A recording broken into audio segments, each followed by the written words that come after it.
Hello friends, welcome back. I am Vivek Singhal from tradingwithvivek.com। और आज हम बात करने वाले हैं इंडिया बुल्स हाउसिंग फाइनेंस के बारे में।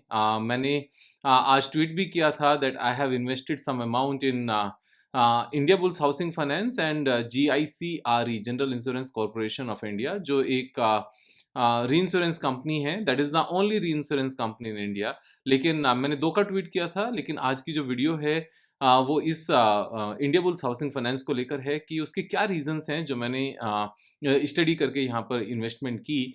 तो क्योंकि ट्विटर पर इतना लंबा सब कुछ एक्सप्लेन कर पाना वो प्रैक्टिकली पॉसिबल नहीं होता, क्योंकि किसी भी लर्निंग के लिए हमें एक डिटेल्ड कॉम्प्रिहेंसिव लर्निंग चाहिए होती है। अगर हमारी लर्निंग में कुछ भी कमी रह जाए तो आधे अधूरे पॉइंट के बेस पर शायद हमारा डिसीजन गलत हो जाएगा, और जो मकसद है आप सबको सिखाने का, आप सबके साथ अपनी एक्सपीरियंस को शेयर करने का, वो फिर पूरा नहीं हो पाता। तो यहाँ पर मेरे जो पॉइंट्स हैं, मैं एक-एक करके सारे ही पॉइंट्स आपके साथ शेयर करने वाला हूँ। तो सबसे पहले जो मेन इम्पोर्टेंट पॉइंट है कि इंडिया बुल्स हाउसिंग फाइनेंस का जो शेयर इतना बहुत ज़्यादा टूटा है लास्ट कुछ सालों में। जैसे 2018 तक, जब जनवरी 2018 तक स्मॉल एंड मिड कैप में अच्छी खासी रैली थी, तब इसने पीक बनाया था 1400 के आसपास का।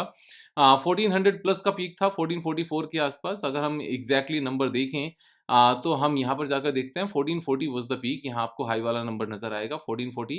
और अभी आज ये चल रहा है 101 का। इससे पहले भी मैंने एक बार वीडियो बनाई थी, शायद तब ये थोड़ा सा ऊपर था, means it was near about I think 200 के आसपास। तो वहाँ से फर्दर 100 रुपीज़ टूट गया है।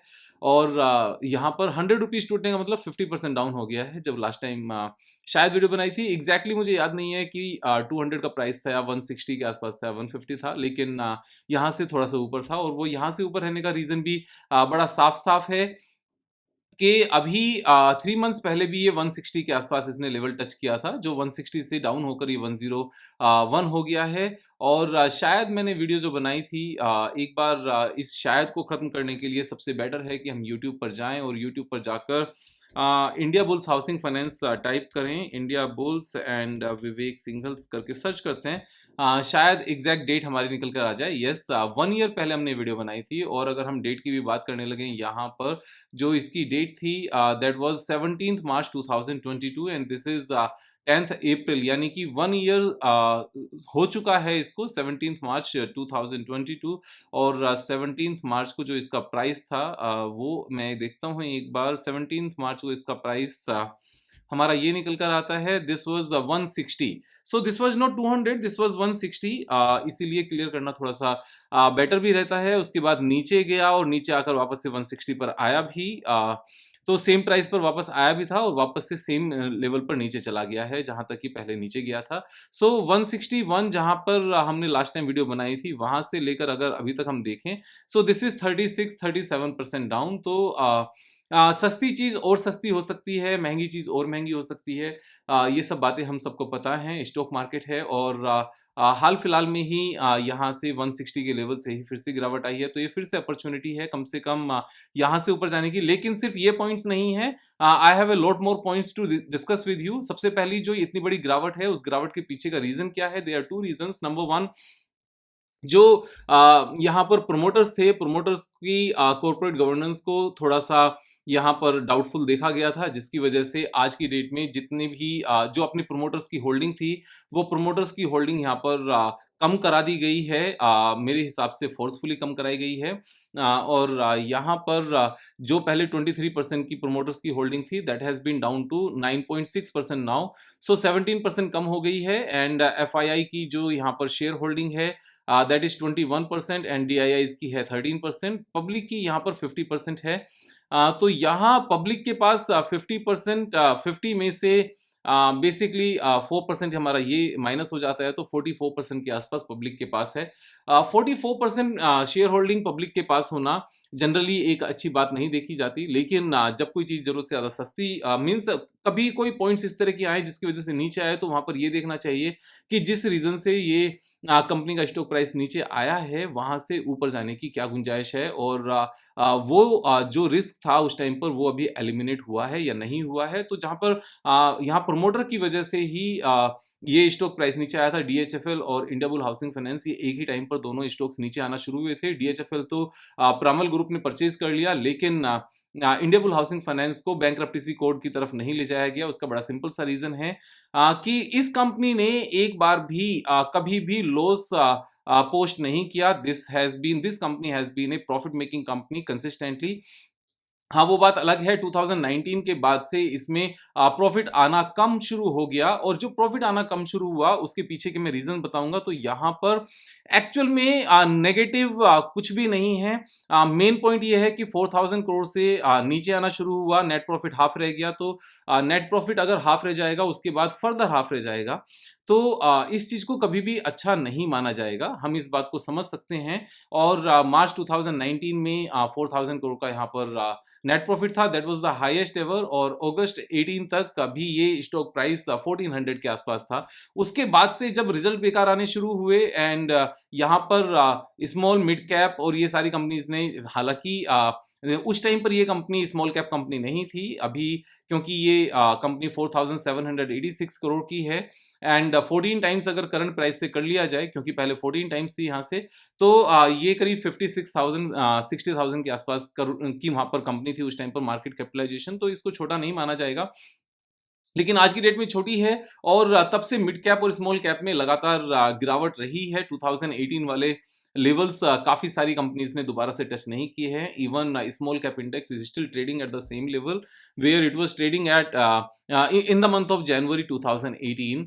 तो ये एक बड़ा रीजन रहा। तो यहाँ पर दो रीजन रहे गिरावट के। एक तो कॉर्पोरेट गवर्नेंस को लेकर यहाँ पर रिस्क देखा जाना प्रमोटर के चलते, उसी ये डीएचएफएल का टाइम वाला ही टाइम था। सेकंड, उस टाइम पर मार्केट भी गिरने शुरू हो गई, और तो ये दो पॉइंट हुए। थर्ड पॉइंट हुआ कि यहाँ पर प्रॉफिटेबिलिटी कम हो गई, और प्रॉफिटेबिलिटी कम होने की वजह से ऑफ कोर्स ये चीज एक रिस्क में देखी जाएगी कि प्रॉफिट कम होता जा रहा है, 1/4 प्रॉफिट रह गया, तो यहाँ पर कुछ गड़बड़ है। लेकिन एक्चुअल में गड़बड़ कुछ भी नहीं है। प्रॉफिट का कम होना अच्छी बात नहीं है, लेकिन प्रॉफिट कम क्यों हुआ, यहाँ पर इस बात को एक बार समझ लेते हैं। सबसे इंपॉर्टेंट पॉइंट है ये समझने के लिए। देखो, कोई भी एनबीएफसी कंपनी का जो मेन बिजनेस होता है वो बिजनेस होता है लोन लेकर लोन देने का। और यहाँ पर 2018 में जो इन्होंने लोन लिया हुआ था, that was the highest ever. 1,11,000 crore rupees का इनके ऊपर लोन था, और उसके बाद में इन्होंने अपने लोन को कम किया। 2019 में भी उसके बावजूद भी इन्होंने हाईएस्ट एवर ऑलमोस्ट सेम ही प्रॉफिट कमाया। तो सेम प्रॉफिट कमाया, लेकिन प्रॉफिट बढ़ना बंद हो गया एज सच। लेकिन 2020 में इन्होंने अपने लोन को रिपे कर दिया, और उसके बाद में और लोन रिपे किया, फिर फर्दर लोन रिपे किया, एंड फिर उसके बाद लास्ट 6 मंथ्स में फर्दर लोन रिपे किया। यानी कि 1,11,000 करोड़ रुपीस के लोन से कम करके they have brought it down to 55,000 crore rupees. तो यहां पर इन्होंने अपने लोन को हाफ कर दिया, और हाफ करने के चलते जो इनकी टोटल रेवेन्यू थी वो भी कम हो गई। आप अगर देखोगे यहाँ पर प्रॉफिट एंड लॉस स्टेटमेंट में, पहले इनकी रेवेन्यू थी 17,000 करोड़ रुपीस, जो हाईएस्ट एवर थी। तो लोन क्योंकि हाफ रह गया, तो अभी इनका ट्रेलिंग 12 मंथ्स की जो रेवेन्यू है वो भी हाफ रह गई। तो ये बिजनेस का सीधा सीधा लिंक है। हमें इस बात को समझने की जरूरत है कि यहाँ पर क्योंकि बिजनेस ही लोन लेकर लोन देना है, तो यहाँ पर हमने अपनी बोरोइंग हाफ कर दी। यहाँ पर बोरोइंग हाफ की क्यों?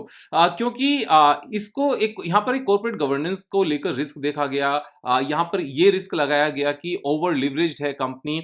हालांकि एनबीएफसी का बिजनेस ही लोन लेकर लोन देना है, लेकिन फिर भी जरूरत से ज्यादा ओवर लिवरेज्ड है यहाँ पर। और इसको अगर कम कर लिया जाएगा तो हम एक लीन एंड मीन वे में काम कर पाएंगे। यहाँ पर हमारा रिस्क एलिमिनेट हो जाएगा। तो यहाँ अपनी बोरोइंग को हाफ करने का सारा बेनिफिट ही हुआ है। यहाँ पर किसी तरह का नुकसान नहीं हुआ। नुकसान क्या हुआ? प्रॉफिटेबिलिटी का हुआ। लेकिन प्रॉफिटेबिलिटी का जो नुकसान है ये टेम्परेरी है, आप इस बात को समझो। अगर हम यहाँ पर एक बात छोटी सी जान लें कि वापस से अगर हमारा हम अगर यहाँ पर लोन डबल कर लें अपनी बाकी चीजों को ठीक करके, जैसे कॉर्पोरेट गवर्नेंस वाला इशू है उसको लेकर भी हम बात करेंगे कि, और जो बिजनेस का रिस्क था, पहले ये बिजनेस में बिग साइज प्रोजेक्ट को लेकर सीधी सीधी फंडिंग करते थे, अभी ये रिटेल में ज्यादा आ रहे हैं। और रिटेल में यहाँ पर जो एनपीए है उसका लेवल बहुत कम होता है, और होलसेल में एनपीए का लेवल बड़ा होता है। क्योंकि अगर एक ही बड़ा प्रोजेक्ट एनपीए में आ जाए तो ये सारी बुक्स बेकार हो जाती हैं। लेकिन रिटेल में यहाँ पर बहुत सारे रिटेलर्स का एक साथ में एनपीए बना देना, उस चीज़ की प्रोबेबिलिटी काफ़ी कम होती है। तो ये मेन रीज़न थे नीचे जाने के। सबसे पहले मैनेजमेंट को लेकर, सेकंड यहाँ पर मिड एंड स्मॉल कैप में लगातार गिरावट आना उस 2018 के बाद में। उसके बाद थर्ड रीज़न है यहाँ पर कि इन्होंने अपनी बुक्स को ठीक करने के लिए अपनी लोन बुक को ही हाफ कर दिया, जिसकी वजह से नेट प्रॉफिटेबिलिटी यहाँ पर 1/4 रह गई। अब एक क्वेश्चन ये आता है विवेक भाई, जब रेवेन्यू यहाँ पर हाफ हुई तो नेट प्रॉफिट 1/4 क्यों हुआ? क्योंकि हमेशा जब भी रेवेन्यू कम होती है किसी एक परसेंटेज से, तो नेट प्रॉफिट उससे ज्यादा परसेंटेज से कम होता है, और जब रेवेन्यू किसी एक परसेंटेज से बढ़ती है तो नेट प्रॉफिट उससे ज्यादा परसेंटेज से बढ़ता है। उसका रीजन क्या है? रीजन बड़ा साफ है कि हमारे कुछ एक्सपेंसेस फिक्स्ड होते हैं और कुछ एक्सपेंसेस वेरिएबल होते हैं। तो अगर हमारी रेवेन्यू कम हो गई तो जरूरी नहीं है कि हमारे सारे ही खर्चे यहाँ पर कम हो जाएं। हमारे कुछ खर्चे से कुछ एक्सपेंसेस सेम रहते हैं और बाकी एक्सपेंसेस हमारे वेरी करते हैं। तो जो एक्सपेंसेस सेम रहते हैं वहां पर वो कम नहीं होते, तो रेवेन्यू के कम होने से हमारा प्रॉफिट सेम रेशो में कम नहीं होता बल्कि उससे ज्यादा कम होता है। और जब वापस से फॉर एग्जांपल हम सेम लेवल की बोरोइंग ले आते हैं वापस से, जब हम रिटेल पार्टिसिपेशन, रिटेल बिजनेस वापस से पूरा कर लेंगे, होलसेल को लेकर कम करेंगे, तो हमारा प्रॉफिटेबिलिटी डबल नहीं होगा, रेवेन्यू का डबल होने से वापस से 4 टाइम्स हो जाएगा, जो यहाँ पर हम वापस से देख सकते हैं।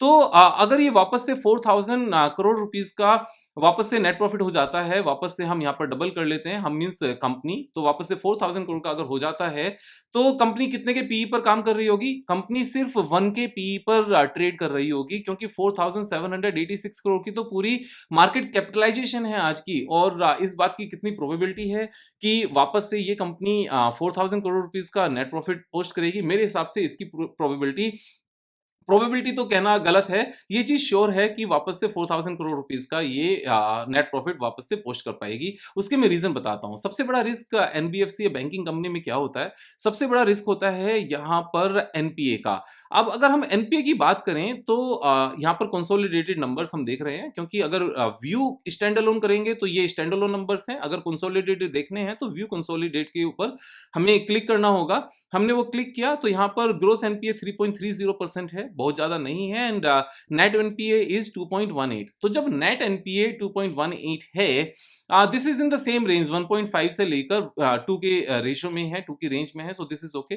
2.18% किसका एनपीए किसका होता है? एनपीए होता है जो हमने लोन दिया होता है, एडवांसेस दिए होते हैं, उसका जो ये परसेंटेज है उतना पैसा, यानी कि इतने का हमने प्रोविजन नहीं दिखाया है, हमने लॉस नहीं दिखाया है अभी तक प्रॉफिट एंड लॉस स्टेटमेंट में। अगर इतने का भी लॉस दिखा दिया जाए तो हमारा एनपीए पूरा क्लीन हो जाएगा, कंपनी की बैलेंस शीट में 1 रुपए का भी एनपीए नहीं रहेगा। अब ये एनपीए एब्सोल्यूट टर्म्स में कितना है? हमने 2.18% तो देख लिया परसेंटेज में, लेकिन एब्सोल्यूट टर्म्स में कितना है इसके लिए हम देखेंगे कि कंपनी का लोन्स एंड एडवांसेस कितना है। तो अदर एसेट्स में हम यहां पर जाते हैं और यहां जाते हैं लोन्स एंड एडवांसेस, यानी कि loans and advances and other asset items, हम दोनों को क्लब कर लेते हैं।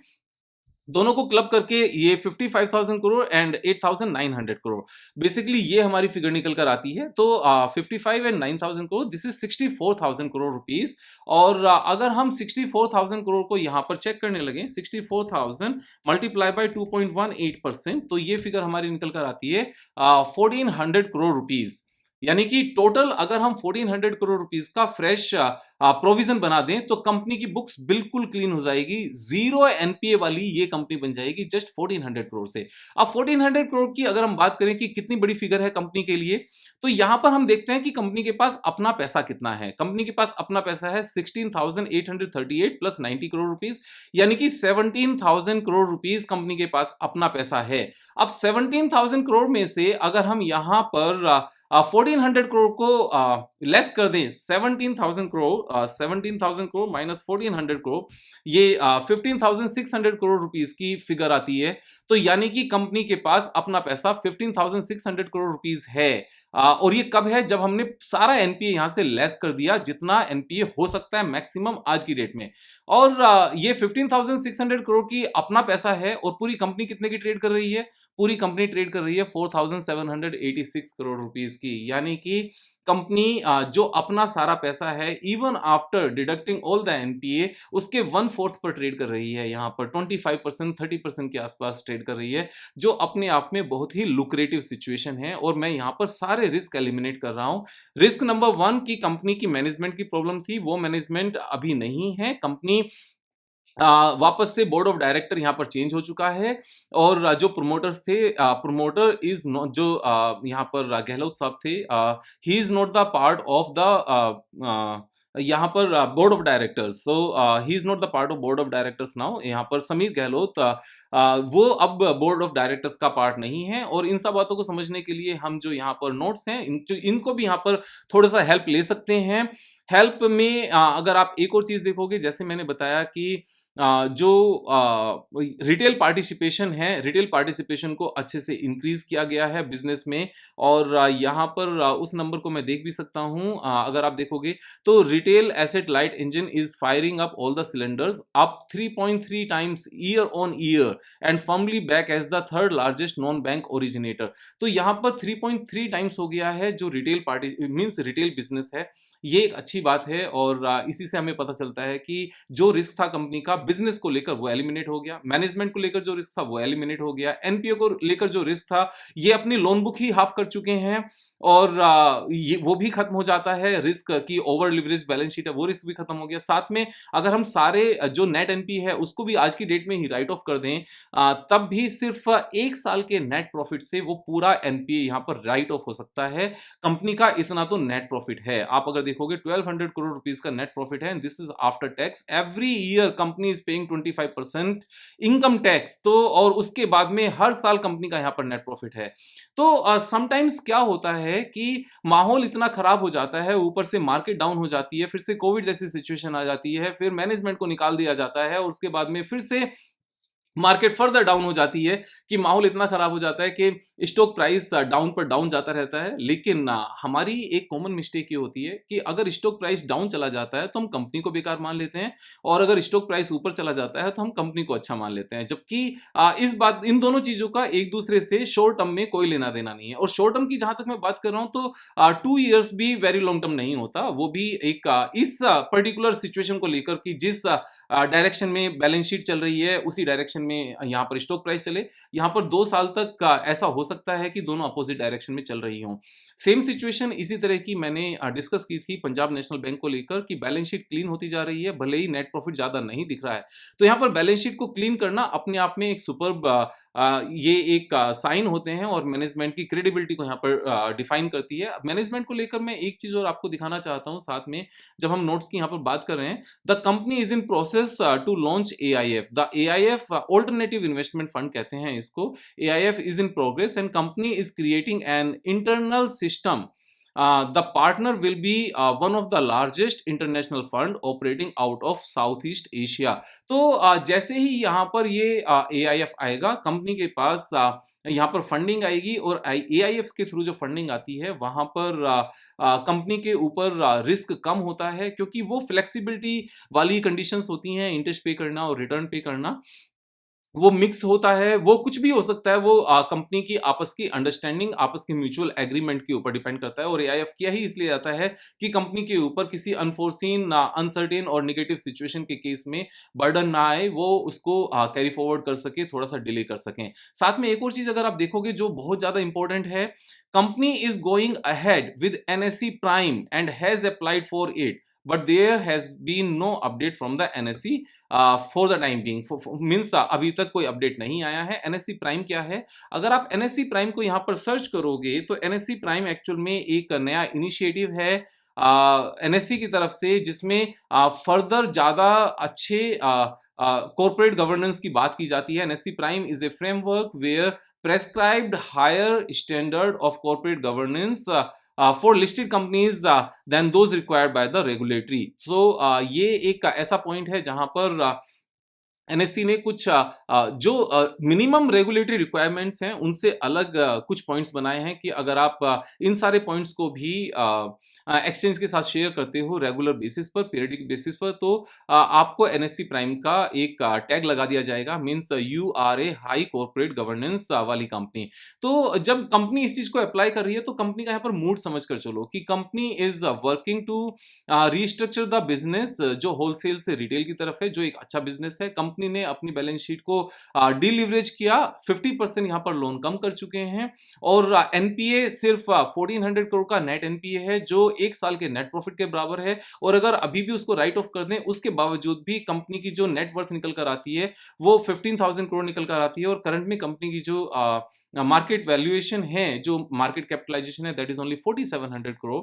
तो 1/4 के आसपास वो ट्रेड करती है। तो ये सारे जो पॉइंट्स हैं ये अपने आप में सुपर पॉइंट्स हैं। एंड जो फॉरवर्ड पी रेशियो की मैंने बात की यहाँ पर अगर आप देखोगे the market capitalisation currently is 4700 crore rupees and net profit जो हाईएस्ट एवर रहा है आज तक दैट इज 4000। और अगर अगले 2-3 साल में ये वापस से 4000 पहुंच जाता है तो 1 के पी पर कंपनी ट्रेड करती हुई बनती है। और करंट में भी अगर मैं बात भी नहीं करें तो अभी भी सिर्फ 4 के पी पर कंपनी ट्रेड करती है और बुक वैल्यू के बेस पर तो ये ऑलमोस्ट 27% पर ट्रेड करती है। Book value is 359। तो ये सारी चीजें सुपर्ब हैं। आरओसी भी अच्छी है, आरओई भी अच्छी है। ये मतलब किसी भी तरह की कंपनी में कोई प्रॉब्लम नहीं है। अब बात करते हैं एक बार टेक्निकल चार्ट पैटर्न की। टेक्निकल चार्ट पैटर्न को लेकर अगर हम चलें सो stock price is trading at the lowest ever level so far after the listing. तो लिस्टिंग हुई थी यहाँ पर लिस्टिंग प्राइस वाज ऑलमोस्ट 288 300 के आसपास और 300 के आसपास 2013 में लिस्टिंग हुई थी। उसके बाद में लगातार ऊपर गया, ऊपर जाने के बाद में फिर नीचे आया, जितना लिस्टिंग था सारा गेन निकल गया and right now it is trading at the same level जहां पर ये 3 बार पहले भी मींस कुल मिलाकर 3 बार सपोर्ट ले चुका है। अब ये थर्ड सपोर्ट है अगर हम डेली बेसिस पर इसको देखें डेली चार्ट पर। सो this is the same level और यहाँ पर जो मिड वाला पॉइंट बनता है, जो एक फर्दर जो रेसिस्टेंस निकल कर आता है दैट इज 311। मैं कहता हूं कि अगर ये सेम रेंज में वापस से चला जाए, बहुत ज्यादा की बात नहीं करें, तो ये 200% गेन की बात होती है। यानी कि हमारा 1 lakh will become 3 lakh and 1 crore will become 3 crore and 100 crore will become 300 crore. तो यहाँ पर ये पहला एक सपोर्ट था, सेम लेवल पर दूसरा सपोर्ट था एंड थर्ड लेवल पर वापस से इसने सपोर्ट लिया है। अब यहाँ पर एक और पैटर्न जो बनता है बड़ा सा, अगर आप इसको ध्यान से देखोगे सो this is A W pattern. यहाँ पर ये बना, फिर ये डब्ल्यू फॉर्म हुआ और वापस से ऊपर जा, ये सीधा इसी तरीके से वापस जा सकता है। यानी कि जितना टाइम इसको टॉप से नीचे तक आने में लगा सेम टाइम पर ये वापस से ऊपर जा सकता है, क्योंकि अभी कंपनी की बैलेंस शीट लगातार अच्छी होती जा रही है और जैसे ही ये चीजें वापस से रिस्टोर होंगी, थोड़ा सा भी प्रॉफिट बढ़ता हुआ नजर आएगा तो उसके बाद में स्टॉक प्राइस को बढ़ने में भी टाइम नहीं लगता। We have seen a lot of example like this. तो एक तो बड़ा सा डब्ल्यू पैटर्न ये बनता है। सेकंड डब्ल्यू पैटर्न हमारा ये भी बनता है जो छोटे साइज का है, यहाँ पर कि ऊपर से नीचे आया और वापस से ऊपर गया, फिर नीचे आया और सेम लेवल पर बेस बनाकर वापस से ऊपर जाता हुआ नजर आता है। इस हिसाब से जो टारगेट आता है वो 300 के आसपास आता है। बड़े वाले डब्ल्यू के बेस पर 1400 टारगेट आता है जो लाइफ टाइम है। सेम यहाँ पर एक जो हमारा पैटर्न बनता है अगर आप देखोगे तो ये बेसिकली एक तरह का डाउन ट्रेंड है, मींस एक वेज पैटर्न है।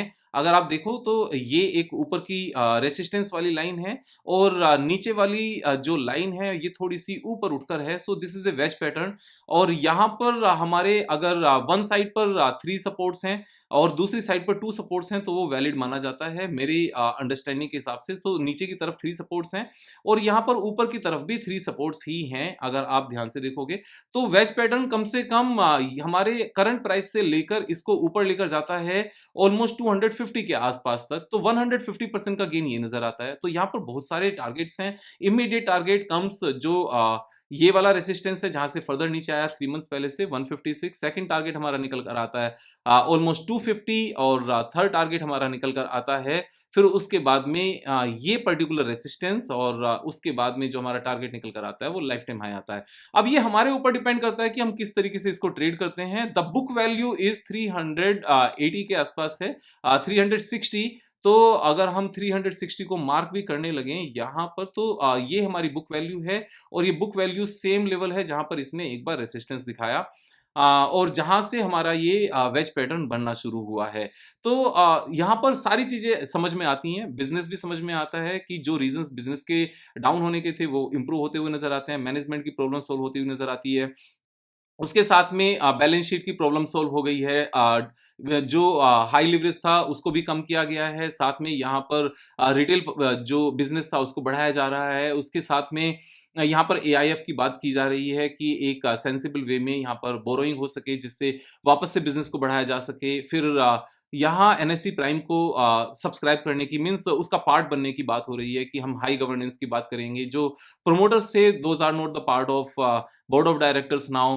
तो बुक वैल्यू अल्ट्रा चीप है means 360 is the price of book value and जो करंट मार्केट प्राइस है दैट इज 100 ओनली। और उसके साथ में यहाँ पर जो पी रेशो है करंट में दैट इज 4, लेकिन अगर वापस से same lifetime high net profit पर पहुंच जाए जो इसके जाने की प्रोबेबिलिटी ऑलमोस्ट मीन्स श्योर ही है। मैं गारंटी वर्ड यूज नहीं कर सकता, that is the only difference. तो फॉरवर्ड पी की बात करें तो 1 के पी पर ट्रेड करती है। फॉरवर्ड पी नेक्स्ट ईयर का नहीं, नेक्स्ट टू नेक्स्ट ईयर का हो सकता है। और अगर 4,000 करोड़ रुपीस का ये यहाँ पर नेट प्रॉफिट आता है और जो पी रेशियो है वो भी एक्सपेंड होता है, नॉर्मल हो जाता है 10 का, तो 40,000 करोड़ की मार्केट कैपिटलाइजेशन बन जाती है। और अभी मार्केट कैपिटलाइजेशन 4,700 करोड़ की है, यानी कि यहाँ से 9 टाइम्स होने के चांसेस हैं इस हिसाब से।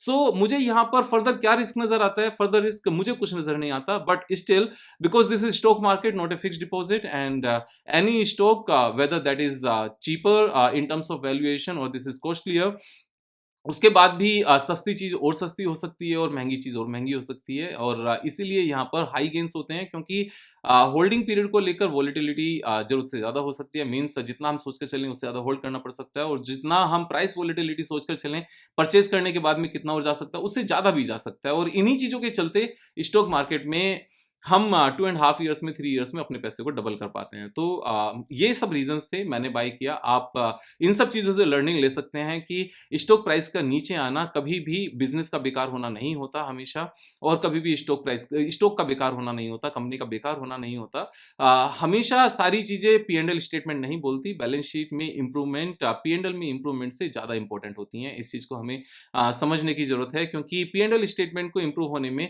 सिर्फ 1 क्वार्टर लग सकता है और नेक्स्ट क्वार्टर से प्रॉफिट आना शुरू हो सकता है, लेकिन एक ही क्वार्टर में बैलेंस शीट कभी इंप्रूव नहीं होती, क्योंकि वो आज तक का टोटल बेस है। पी-एंड-एल स्टेटमेंट सिर्फ एक क्वार्टर को रिप्रेजेंट करता है और बैलेंस शीट आज तक के पूरे स्टेटस को रिप्रेजेंट करता है। तो यहाँ ये सारी बातें समझने की ज़रूरत है। मेरा काम यहाँ पर आपको सिखाना है, आपका काम सीखना है। सीखने के जैसे मैंने बताया 2-3 तरीके हैं। सबसे पहले आप सेम इस तरह की वीडियोज़ को देखते हुए अपनी लर्निंग ले सकते हो, अपने नोट्स बना सकते हो और अपने से बैक टेस्ट करके प्रैक्टिस कर सकते हो। इन सारी वीडियोज़ को अगर एक छोटे फॉर्म में करके सीखना है, तो जो अपनी ऑनलाइन क्लासेस होती हैं, आप उसमें एनरोल कर सकते हो, वो सीख सकते हो। और एक ऑफलाइन कोर्स होता है, लेकिन ऑफलाइन कोर्स करने के लिए पहले ऑनलाइन में पार्टिसिपेट करना ज़रूरी है, क्योंकि offline is the higher version of online. Offline में बेसिकली हम स्टॉक मार्केट को फुल टाइम करियर बनाने की बात करते हैं, not in terms of only managing our own money, but शायद अगर हम इसमें फर्दर सेबी रजिस्टर्ड या हम इसमें हाई लेवल पे जाके इसको करियर बना सकें, तो वो सब चीज़ें मैं ऑफलाइन कोर्स में शेयर करता हूँ, उससे पहले ऑनलाइन ज़रूरी है। तो जहाँ तक बात करें ऑनलाइन, ऑफलाइन और ये सब, तो लर्निंग अगेन कहीं से भी की जा सकती है, ज़रूरी नहीं है कि प्राइवेट ट्यूशन पढ़ा जाए। अगर कॉलेज अच्छा है, तो वहाँ से भी सुपरस्टार बना जा सकता है परफॉर्मेंस के बेस पर। और इस कॉलेज को अच्छा करने में मैं कोई कमी नहीं छोड़ता, जितनी भी नॉलेज पास ऑन करता हूँ, वो पूरे दिल से पास ऑन करता हूँ, जिससे हम सब यहाँ पर रिच बन सकें और हम सब यहाँ पर पैसे कमा सकें। तो शेयर करते रहिए दोस्तों के साथ और लाइक करना, सब्सक्राइब करना। फिर कल मिलेंगे एक नई वीडियो के साथ, तब तक जय हिंद।